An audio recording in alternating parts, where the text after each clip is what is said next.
Man, I can rationalize my way out of anything. I'm really good at it. If you're smart, you can figure out a really good reason why you can't do something. Rather than just saying, oh, this is really hard, and take it for what it's worth, it's going to put you in an entirely different situation, an entirely different state of mind to attack whatever comes next and make those future decisions. Man, it's a lot of self-awareness, and I always forget that people aren't as self-aware a lot of times. This is the Coaches Council, made up of 6 elite coaches dedicated to serving and ending personal struggle for high performers in business, health, and relationships. As a collective, we have built and helped build 6, 7, and 8-figure businesses, dominate in multiple industries, coached and played in professional sports leagues, and developed some of the strongest and most intimate relationships, both professional and personal. This isn't your average podcast. It's for the hungry, the dedicated, the doers, for those that have a dream and truly want that dream to become reality. People who want to take action, leave their ego at the door, and own every level of their life. If that's you, then step into the Coaches Council as we rewrite the truths to living that high performance life.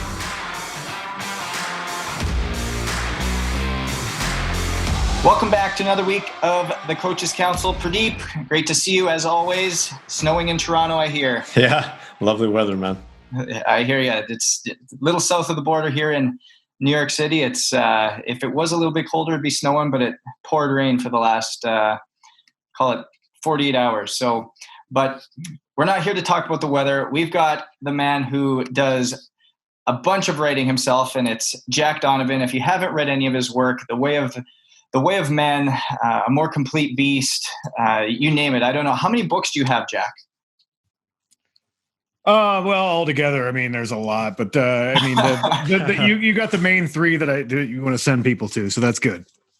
Yeah, no, it's a pleasure to have you here, and you're doing so much work with men and really speaking to them in a really unique way.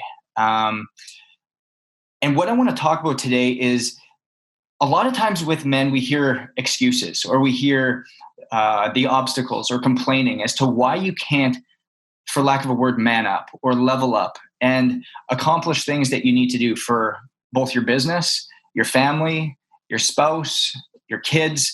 And it turns into this continual cycle of almost like a dog chasing its tail, where you want something, but you're not willing to put the work in to get there.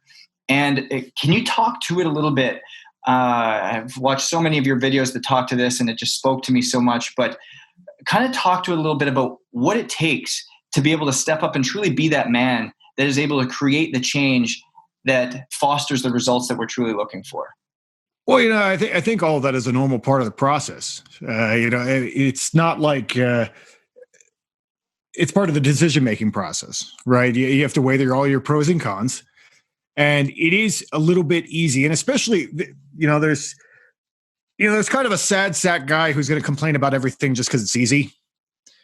And then there's a more complicated guy, and this happens with smart people, and I certainly do it, is that, man, I can rationalize my way out of anything. I'm really good at it. If you're smart, you can figure out a really good reason why you can't do something.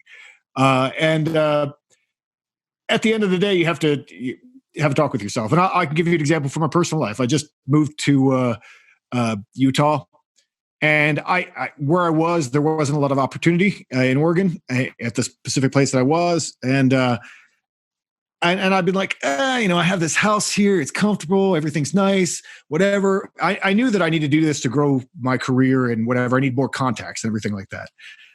But I had all these reasons why I couldn't do it. And at the end of the day, I moved to Los Angeles the week after 9/11 with like $1,000 in the bank. Like, I'm much better off now. The risks are much lower. I'll figure it out. Whatever happens, I'll figure it out. And I finally just had to say that and, put my house on the market. It sold in a week and everything went well. But, you beat yourself up for 6 months to make that decision, to decide whether it's the right time or the wrong time.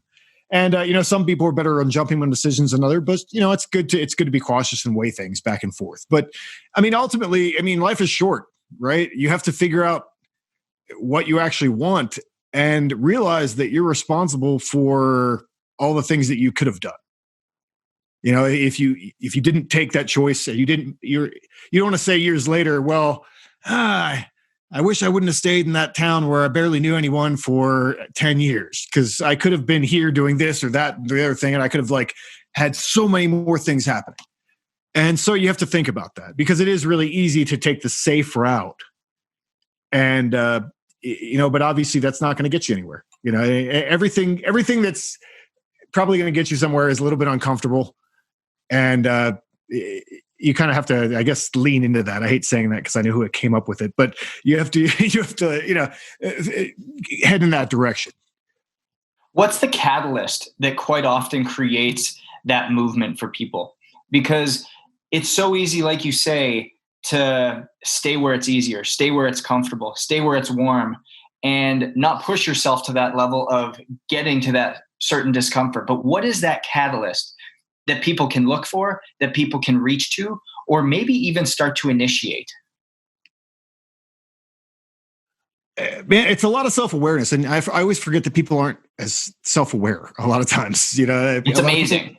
It really is amazing. I heard from actually another coach the other day that I guess half his clients lie to him, and say ridiculous stuff all the time. And I'm like, really? That happens? That's a thing?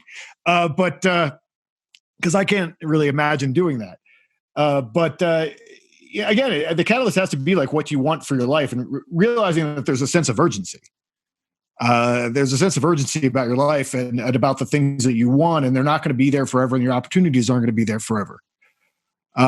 So you have to strike where you can if you want to make a mark on the world in some way, or just do the things that you need to do, for your family or whatever. You have to push yourself out of that comfort zone constantly. And it's a constant battle with everything, and so I guess one of the things that you can initiate is, everybody says you have to get comfortable with being uncomfortable.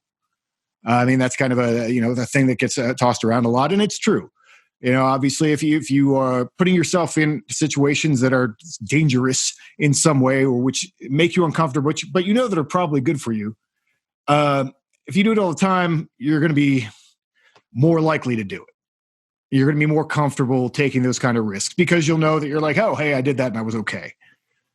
So it's everything is putting one foot in front of the other. Start by doing something you have to, that's uncomfortable, and then the next thing will come a little bit easier. like I said, and it's a constant process. Like I said, I'm at a new city. I have to start a new martial arts gym. It's it's a whole bunch of strangers. I have to start all over again and prove myself to all these different guys and whatever. And but I know that if I don't do it, all right, well, I'm never going to progress, and I guess I'm just never going to get better, and probably going to get a lot worse. So that's what you have to do. Well, it's funny you say that, Jack, because you're talking about, do people lie to coaches? I think a lot of people lie to themselves. It seems like they just tell themselves a lot of stories, right? You're talking about excuses and rationalization. I have to ask you a question. What motivated you to write your books? What drives you to write and share your message? Well, I think, and this is one thing that you can't teach people, I think, is that some people have a drive in them that they want to be somebody and they want to do something. And so they're driven. I actually read this personality test the other day, which is kind of wacky, but a few of my friends did it and they all found it was very accurate. It's based on your birthday, so it's like a horoscope, but it's whether you're a generator. It's whether you're a generator or a reflector or whatever. And I came up as a generator, which made sense. I always say I'll never get bored. I will never get bored. I don't understand how boredom is possible unless you're have to stand in line for something. Because I have a million projects, I will never complete them all in my lifetime. So I have that going for me in the fact that I always have things that I want to do. And it's just a matter of finding the money to do them, or finding the time to do them, or finding the skills to do them, or whatever, or in choosing between them, because there's only so much time and money and skills and whatever. So, some people have that drive, and then some people, don't have an innate drive to just, go out there and get it and be something. But obviously, to be somewhat successful in the world, they have to train themselves to do that. If they want to have a better lifestyle, not necessarily go out and talk about, a lot of people thank me for writing my books because they don't want to do it. I'm saying things that they think, but they don't want to be the guy under fire, saying that all day. I do, that's, and I have my limits too. I have arguments, I have fights that I will not pick because I don't want to be that guy in that room having that conversation. But, there is a comfort level that that I have and that I want to do. And I like being a public figure. I've been a public figure in some way since like 2007. And so this is my job. But, a lot of people don't have that job to be out in front. And a lot of guys who are out in front actually don't understand that. They don't understand. They think that everyone wants to be them, and that's not true. Everybody, lots of people just want to get stuff done, have a good life, support their families, have nice things, make a mark on the world in some other way, in the people in their lives. And that's cool too. But, no matter what, you have to, obviously do what we were talking about. You still have to push yourself out of your comfort zone and do all that. What would 3 of those top things that push the envelope be for you? 3 of those things that you talk about regularly in your books that people commend you for? I get a lot of people really like the idea that there's a difference between being good at being a man and being a good man. And that's a separation I thought was necessary because most books about masculinity, up until I wrote The Way of Men, but often still, have a certain flavor of morality to them. And so they want to talk about being a good man, which is good. I want to hang out with good guys. But at the same time, masculinity is a thing on its own. And if you can't look at it amorally, you probably aren't understanding it completely. And so from a philosophical level, that was something that I saw actually in another author's work, and then I had taken it apart and did it myself. And that's a chapter in The Way of Man that I think is really important for a lot of people because they were like, it's a good line for them. Like, hey, being a good man, that's one thing. Being good at being a man is another thing. Knowing how to shoot somebody is one thing. Knowing when to shoot somebody is another one. There's 2 different things to talk about there. And, just because you're one doesn't mean that you're the other. And so that I think that's really important. It's obviously a lot of people talk about the tactical virtues from the Way of Man, and the way I broke it down in terms of evolutionary psychology, and the idea that men are trained by each other, and masculinity is really something in many cases that we do to prove ourselves to a group of men. And it reflects, I think, from an evolutionary perspective, what we needed from each other in rough times, which were most times up until recently, and maybe again soon, the way things are going. But so I think that the tactical virtues are something that people have really stuck with, and I guess a lot of people have gotten my slogan from becoming a barbarian. Life is conflict, peace is death. They've gotten that tattooed on them and all kinds of things. So I guess that's important to a lot of people. Because it is, obviously conflict means you're not resting. If you're having to struggle with something, it means you're doing something. And that's where the story is. I always say any story about a utopia is inherently boring until it's something bad happens. Like there are, in the future, imagine Star Trek or whatever, they're all they've figured out all of society's problems, but they still have to go out and fight something because otherwise it's a boring story. Without conflict, life isn't very interesting. There is no plot, so I think a lot of people that resonated with a lot of people as well. Hey, Coaches Council listeners. Coaches Council is partnered with Can I Brands, a trusted sport, fitness, and wellness CBD company. And to be honest, I've been using Can I Sleep all natural CBD oil for probably the last 2.5 years. And the spray specifically has been able to help me get a good night's sleep and truly affect the way I show up every single day to optimize my performance. And that's just not my own personal take on it, because I track my sleep every day with the Whoop Band and have been able to see the trends that have happened. My deep REM sleep has improved, my slow wave sleep has improved, my overall recovery has improved, my HRV is on the upward trend, all the things that we are looking for as entrepreneurs and executives to optimize our performance day in, day out. So their products are trusted by professional athletes and coaches just like us on the council alike.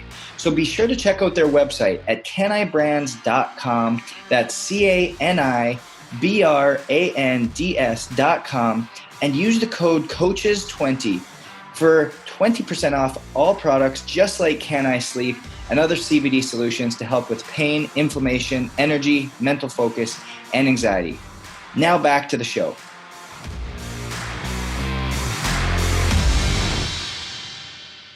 I want to dive into that a little bit, because going back to just having people do hard things, having people get through hard things, it's that inner conflict that we talk about all the time. And a lot of us are wanting to just, I just want to be peaceful. I just want to just live here. Going back to your space of, I'm just going to stay in this city, small town. Everybody knows me. Life's easy. I'm a big fish, small pond.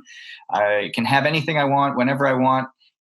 Why do I need more? Well, it's that inner conflict that you're talking about, I think, where you keep that fire burning, where you are striving for more. There's something on the edge that makes you want to step out. And as you were saying that, I started to think about, man, if you don't know where to start to get that conflict going, or to address that conflict, or to get a fire burning, do something hard. Go cut a tree down with your hands. Go flip a tire track or a tractor tire. Go lift something heavy. Go have a tough conversation with a mentor, somebody who's going to challenge you. And all of a sudden, it's going to put you in some uncomfortable situations that you're going to have to learn from. And if you're aware of it and know the purpose behind it, rather than just saying, oh, this is really hard, and take it for what it's worth, it's going to put you in an entirely different situation, an entirely different state of mind to attack whatever comes next and make those future decisions. Exactly. Kind of a seize the day mentality, I guess is what you're saying. Yeah, no, I mean, that's 100% true. And, I mean, like you said, if people who don't know what the first step is, I feel like you'd have to be really not self-aware, and that is a thing, but there's some stuff that you've been avoiding. I don't care who you are. There's some stuff that you've been avoiding. And there are some things that you're like, well, you know what? I just don't need to do that. And I'm comfortable with not doing that. And we all have those things. And I have things on my list of like, no, I'm good. That never happens in my life. I'm solid with that. I need to jump out of a plane. That I don't need to. Not necessary. But for some people, like you always have a list of things, and some of them are things, like I said, you've settled on, and other things are like, you probably should do it.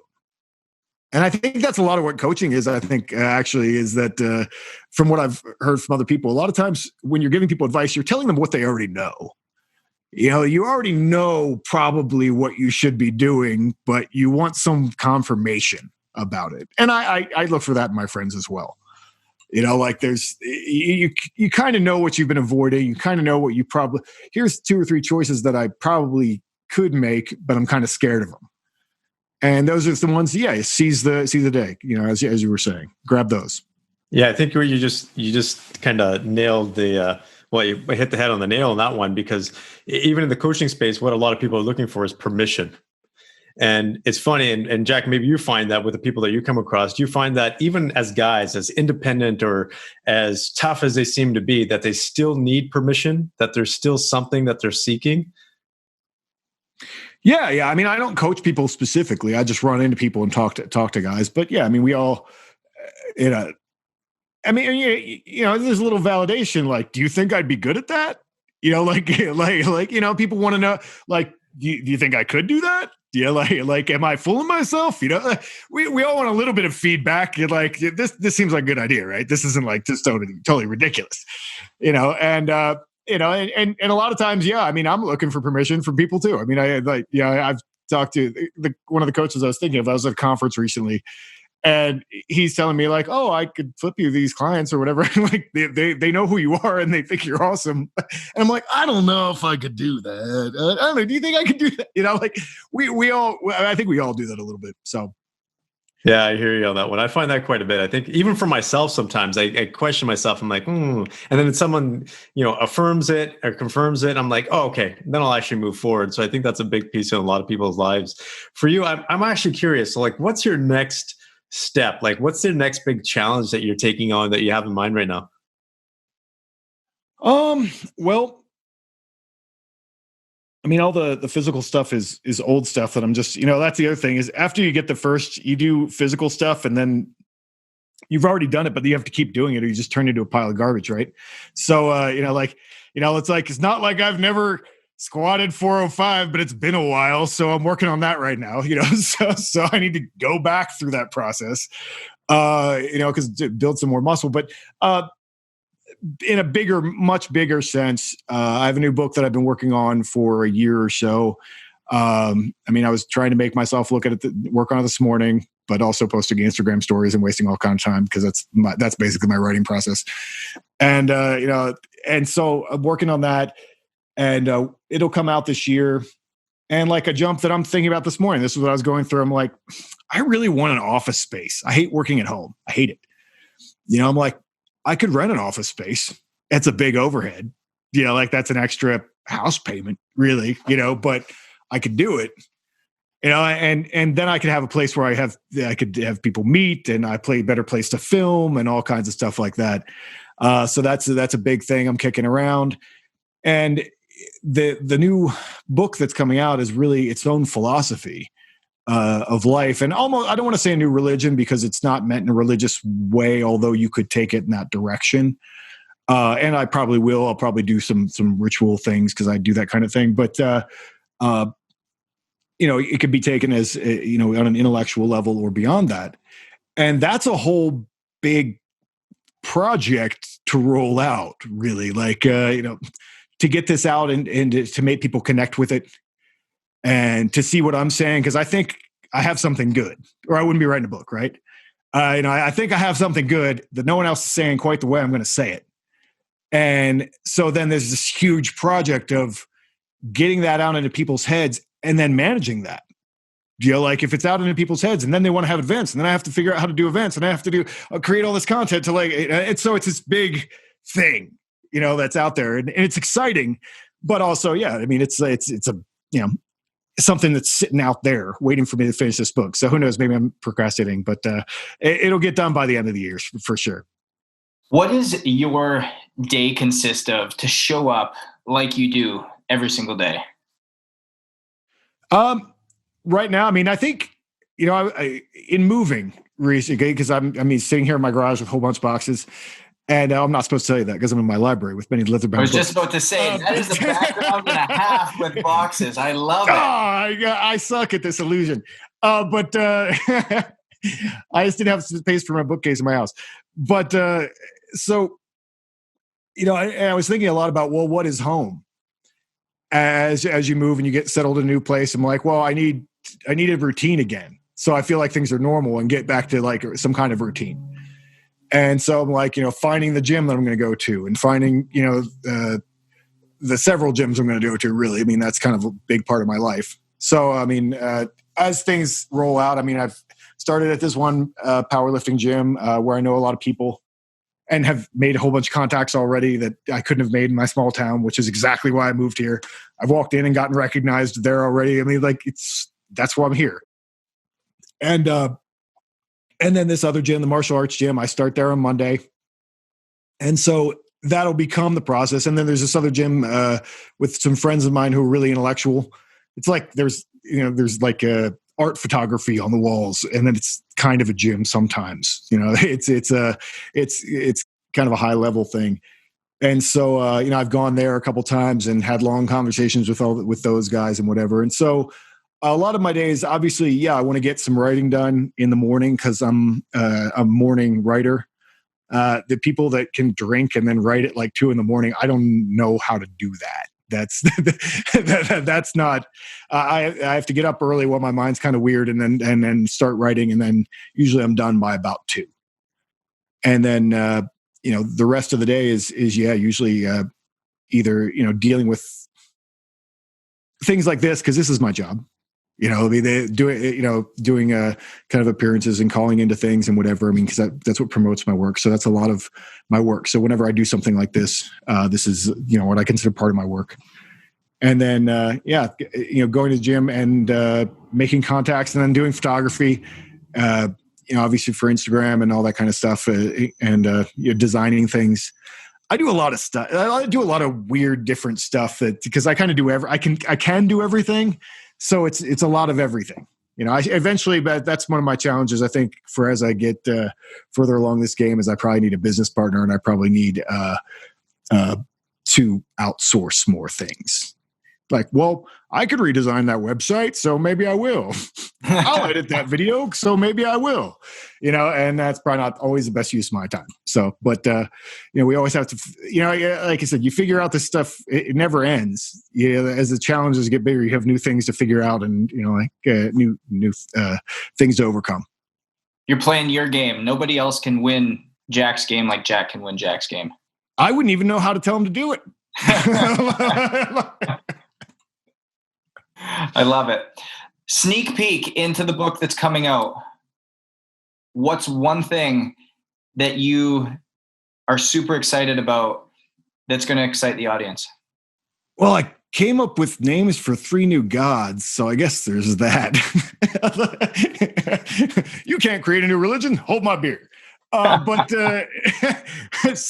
no, I'm really excited about it, because basically I think my big concept for the book is that we're at this place of history where we can see everything, and that's never happened before. The Library of Alexandria is garbage compared to what I can get on my phone. Everything, all the knowledge that the world has ever had, we have access to, and so we can see things that other people can't see. And that's why, like, in terms of philosophy and religion and spirituality and all these other things, it becomes very confusing, because we can see everything, and we can see how one thing turned into another thing and turned into another thing, and how all these things evolved. And, if you're in a village in Germany, like, 1,000 years ago, or you're in the Middle East somewhere, or in Russia, that was not the case. You got what you got within, like, about as far as you could walk for the rest of your life. That was all that you saw and understood.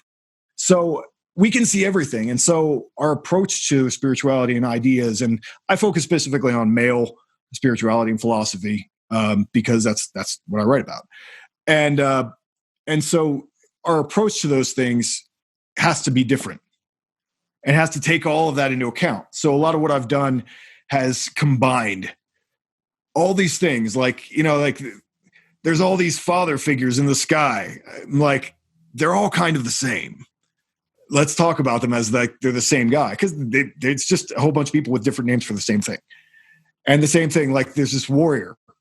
There's always been warriors. The story of the hero is the story of every hero. And let's talk about it in terms of it. So I call that guy the striker, because it comes from a Proto-Indo-European word called pekonos. It means to strike. And then the third one is the Lord of the Earth, because we all need to do things that perpetuate, and that's usually your pastoral gods and things that you have to do to, keep the farm going, keep your relationships going, all the things that are just work, and so I think those concepts are pretty exciting, and so I can't wait to get them out there and then have people respond to them and see where that goes. I love it. So, guys, if you're taking a look and you're thinking, man, I'm stuck, I don't know where to go, my relationship, your business, your life in general, it's really about doing the hard things, stepping up, manning up, doing something that brings you back around to really that true inner purpose of what it is that you were put here on this earth to do. And the harder you do things, the more uncomfortable you get, the more comfortable you get being uncomfortable, the faster you're going to realize that true purpose and how far you truly can go. Because if we don't push the envelope, we just sit in it. And our life was not built to sit. Yeah. Another thing that you can do to add to that as an action item is that what's really helpful is to put yourself in a space where you're surrounded by guys who've always done the thing that you want to do. It's like I need to be surrounded by $1 million businessmen because they've already done the thing that I'm like, oh, how do I do this? I need to hire a lawyer? What do I do? And they're like, well, yeah, you just go down to that guy and that's what you do. And so they'll make it seem easy rather than making it seem hard. Because if you're starting by yourself and you don't know what to do, you need to surround yourself with guys who have been there and done that. And that'll help give you the confidence and push you in the right direction and maybe stop you from going in the wrong direction as well. Save you time, save you money, save you energy. Because at the end of the day, what are we all made of? Energy. It's all we got. All three of those things are non-renewable sources, that they're finite. And the more we can save it, the more we can optimize it, the more we can perfect it, the more successful we're going to be. With that, guys, stay hungry, stay humble, and we'll see you next week.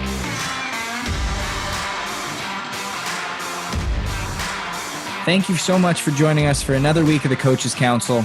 If it wasn't for you viewers and listeners, we wouldn't have a platform. So again, it's all about you guys. And we want to give you a reward just for listening.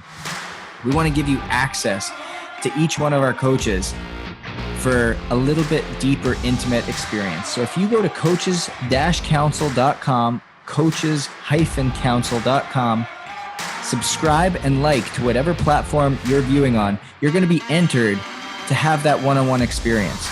So be sure to go coaches-council.com and really interact with us, because we would love to interact with you. Until then, stay safe, stay hungry, stay humble, and thanks for listening.